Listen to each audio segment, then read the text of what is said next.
को लग रहा है सरकार की तरफ से ऐसा इंडिकेशन आ सकता है कि अब ऑयल मार्केटिंग कंपनियां ये पेट्रोल डीजल के दामों में भी कुछ और कटौती लें, क्योंकि काफी करेक्शन देखने को मिला है कच्चे तेल में।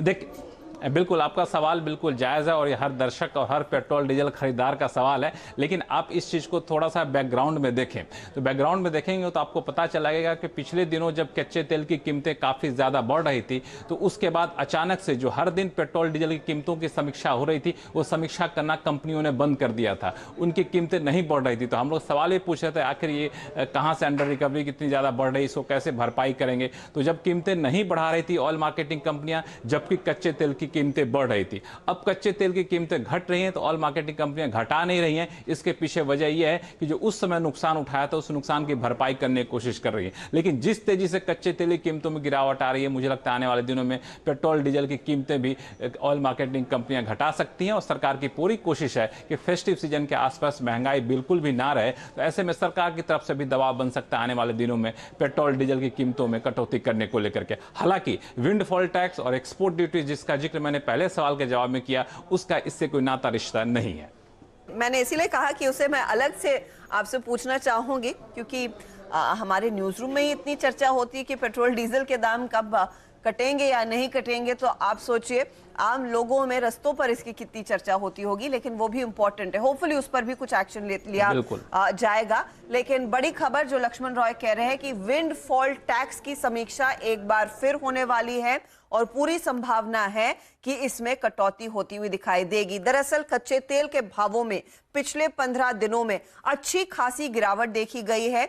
और जब ये इंट्रोड्यूस किया गया था विंडफॉल टैक्स, आपको याद होगा 1 जुलाई का वो दिन, तब आसमान छू रहे थे कच्चे तेल के दाम। ऑफ कोर्स $100 के ऊपर थे, आसपास थे। वहां से एक अच्छा खासा करेक्शन देखने को मिला है। तो रिलायंस इंडस्ट्रीज का स्टॉक चार्ट दिखाइएगा डायरेक्टर साहब, क्योंकि वो चार्ट में ही मूव देखने को मिलेगा। RIL, ONGC जैसे ट्रेड्स, इनके लिए एक बड़ा फायदा है। ऑयल इंडिया भी रेडार पर रखना चाहिए। हमारे साथ दलजीत सिंह कोहली और बाकी जानकार भी जुड़ गए हैं। आप सभी का स्वागत है। लक्ष्मण, शुक्रिया। आपसे इजाजत लेंगे। कोहली साहब, ये एक पॉजिटिव रहेगा। Is it time to revisit ONGC Reliance तेजी की तरफ? Good afternoon Harshada. I think इस न्यूज का रेलेवेंस काफी कम हो गया है, क्योंकि पिछली बार जो चेंज करा था, जब काफी कम कर दिए थे ये विंडफॉल टैक्स के रेट्स, तभी रिलायंस के ऊपर इसका इम्पैक्ट बहुत कम हो गया था। Because it's almost as good as nothing. Diesel में कुछ 2-3 रुपए रह गया है, तो उसका impact on the overall impact is very very low.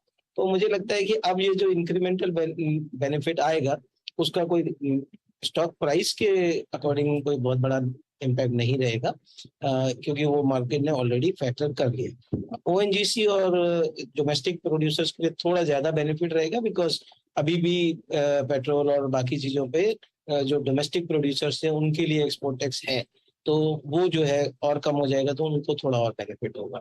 तो न्यूज वाइज अगर हम देखेंगे तो शायद ONGC के लिए ज्यादा पॉजिटिव है, रिलायंस के लिए ऑलरेडी फैक्टर्ड इन है।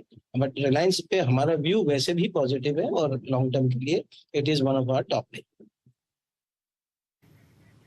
जी, और जो इनफैक्ट इस विंडफॉल टैक्स के कम होने की अगर आप देखें खबर, और आई थिंक जिस टाइमलाइन में अगर आप देखें, आपने लक्ष्मण जी ने खबर बताई कि ये हो सकता है, मैं आई थिंक रिलायंस को याद रखिएगा डिस्कस कर रहा हूँ और टेक्निकल पर्सपेक्टिव से, ट्रेड पर्सपेक्टिव से डिस्कस कर रहा हूँ। और आपके समक्ष ये अगर आप देखें डिस्क्लेमर में रखा गया है, रख दे रहा हूँ कि इस चैनल का स्वामित्व प्रबंधन रिलायंस इंडस्ट्रीज के हाथ में है। लेकिन सचिन, अभी जब लक्ष्मण जी खबर दे रहे थे, इनफैक्ट जब हर्षदा डिस्कस कर रही थी, उस वक्त इसने एक लेवल स्ट्राइक किया एंड दैट वाज 2670।